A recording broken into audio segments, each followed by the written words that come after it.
Judith is from Cameroon. She arrived in Japan 7 years ago. When she first came here, she couldn't speak a word of Japanese. I took a Japanese language course during 6 months, but it was expensive, and since I had bought the manuals, after 6 months I quit.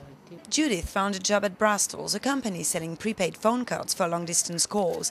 At Brastles, half of the workforce is of foreign origin and employees are worried. Japan authorities are considering adding a language requirement for long-term residency visas and work permits. Well, it will affect a lot because some of our employees, we give them the visa.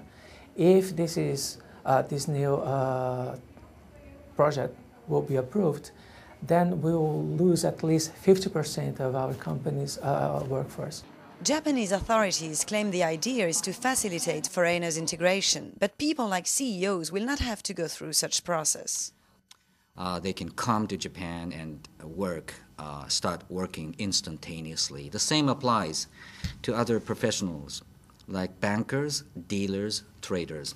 People engaged in rather more simplistic kinds of work.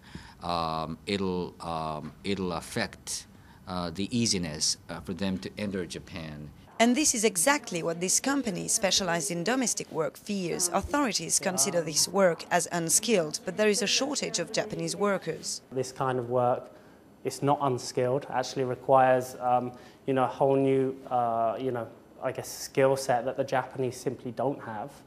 There really is a shortage in the Japanese working population of people who are able to do this kind of job. Many foreigners seem ready to come, but the new measure might discourage them to do so. Caroline comes from the Philippines. She says Filipinos cannot afford to pay for Japanese classes. In the Philippines too, if you're going to a Japanese school, I think it's quite expensive. Is selective immigration the best way to cope with Japan's aging population? Experts say immigration is needed to balance one of the world's lowest birth rate. There are about 2 million foreigners living in Japan, less than 2% of the country's population, and many of them actually learn the language after their arrival.